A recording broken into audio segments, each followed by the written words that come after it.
New York doesn't lose restaurants. It erases them. 10 places that fed this city's soul. Gone. Demolished. Padlocked. These weren't just restaurants. They were rituals, where deals got made and lonely people found dignity. And stay until the end because the last one is a head-scratcher. Let's get started. The year is 1959. Philip Johnson designs an innovative restaurant. Modernist, elegant, a temple to American power. For 57 years, the Four Seasons defines where the elite eat lunch. Henry Kissinger has his corner. Jackie Kennedy has hers. Then Aby Rosen buys the building. The year is 2000. He raises the rent from $20 per square foot to $105. Fivefold. He removes a Picasso tapestry that's hung there for decades. Allegedly calls it a schmat, a rag. The owners try relocating. Spend $40 million on a new space. It fails within a year. Aby Rosen priced out the power lunch and never looked back. The year is 1912. Horn and Hardart open a wall of little glass doors in Times Square. Insert a nickel. Turn a knob. Retrieve a perfect slice of pie. The Automat democratizes dining. During the Depression, people made soup with ketchup. Management looks the other way. Everyone understands hard times. Irving Berlin writes songs about them. By the 1970s, the owners face a choice: adapt or convert.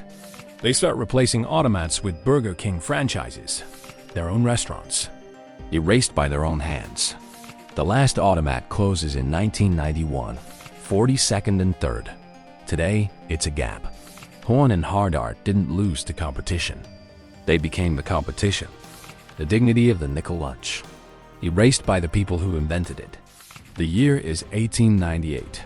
Frank Shattuck opens a candy store on Broadway. His sister Jane adds light lunches. In the 1920s, Schraft's was the lunch spot. 50 locations. Chicken a la King. Butterscotch sundaes. 7,000 employees in the profit-sharing program. Women run the kitchens. Women manage the floors. Then H. Morgan Shattuck dies suddenly in 1967. Heart attack. Age 52.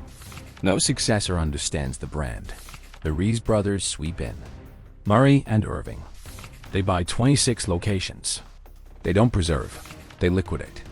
One by one, the mint green dining rooms go dark. By 1981, every Schraft's has vanished. The Riese Brothers made millions. The ladies who lunched lost everything. The year is 1905. Jacob Harmitz opens a dairy restaurant on Delancey Street. For nearly a century, Ratner serves cheese blintzes to Jewish New York. Gangsters Meyer Lansky and Bugsy Siegel eat in the back. Leonard Bernstein eats up front. The waiters are famously rude because they've known you since you were 6. 3,000 onion rolls baked daily. 10,000 on Sundays. Harold Harmitz runs it for 50 years. Watches the neighborhood transform. The new customers don't want blintzes. Ratner's closes in 2002. Harold dies 1 year later. The building becomes luxury condos. The neighborhood decided blintzes weren't cool enough. Harold died with his life's work already erased. Are you seeing a pattern here? These next stories are darker. Embezzlement, mob money, a disease that erased an entire culture. The people who erased these restaurants knew exactly what they were destroying. The year is 1934. Irving Lundy builds a seafood palace in Sheepshead Bay. Spanish mission architecture. 3,000 seats. The largest restaurant in Brooklyn. Waiters work there 40, sometimes 50 years. Never write down orders. Remember everything. Families come every Sunday in church clothes. The shore dinner, the huckleberry pie, the ritual of cracking lobster shells together. Irving Lundy dies in 1977, leaves $25 million. Within 2 years, investigators discover the truth. His chauffeur and others embezzled $11 million. The family turns on itself. Tragedy follows. Lundy's closes in 1979. Sign reads, "Closed for renovations." It never reopens. The embezzlers erased 50 years of Sunday dinners. The building still stands. The year is 1906. Louisa Leone serves spaghetti to opera singers in her living room. 20 chairs. Word spreads. By 1940, Mama Leone seats 1,000. Plastic grapes hang from fake arbors. Strolling accordions serenade tourists. Portions so big you loosen your belt. Nobody claims it's authentic. After a Broadway show, authenticity isn't the point. The Leone family sells to restaurant associates. Corporate owners. They standardize, economize. The magic drains out slowly. Mama Leone's closes in 1994. They missed the point. The fakeness was fun. The abundance, the warmth, the permission to not take yourself seriously. They kept the spreadsheets and erased everything else. The year is 1919. Henry Lustig opens an elegant restaurant on Madison Avenue. His brother-in-law puts up the money. That brother-in-law is Arnold Rothstein, the gambler who fixed the 1919 World Series. Longchamps grows to 20 Art Deco locations, win-old rice murals. Elegance for the middle class, but Lustig keeps 2 sets of books. One for him, one for the IRS. In 1946, investigators discover he's stolen over $10 million. Lustig goes to federal prison. The chain survives, barely. In 1967, the Riese Brothers buy it. By 1975, Longchamps files for bankruptcy. The murals get painted over. Mob money built it. Tax fraud wounded it. The Riese Brothers finished it off. The year is 1926. William Black opens a nightstand. The Depression hits. He pivots to lunch counters. 80 locations, 10 stools each. Cream cheese sandwiches on dagnut bread. Jackie Robinson becomes vice president in 1957. One of the first black executives in corporate America. The lunch counter becomes democracy. 10 strangers sitting shoulder to shoulder. The counters take up space. Valuable space. Lunch spots can't compete with rising rents. The last Manhattan location vanishes in 2016. You can still buy the coffee, but home coffee can't beat the cafe vibe. Real estate erased the ritual. The coffee survived. The community didn't. Let's keep digging. These last 2 are different though. Wait until you hear what happened to them. The year is 1966. Warner Leroy opens a restaurant on First Avenue. Tiffany glass ceilings, ceramic animals, cascades of crystal.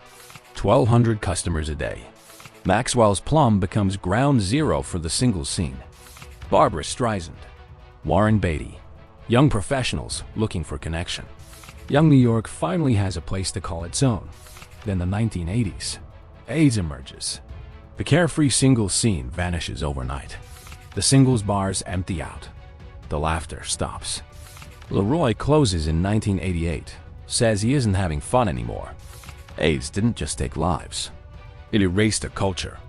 The permission to be young and reckless and hopeful. Maxwell's Plum was a casualty no one talks about. The year is 1940. Toots Shor opens a saloon on West 51st Street. A circular bar, average steaks, and every famous man in New York. Joe DiMaggio has his booth. Frank Sinatra has his. Jackie Gleason eats free every night. Toots is one of Chief Justice Warren's best friends. Toots calls everyone a crumb bum and means it as love. But Toots can't say no. He cops meals for every friend down on their luck.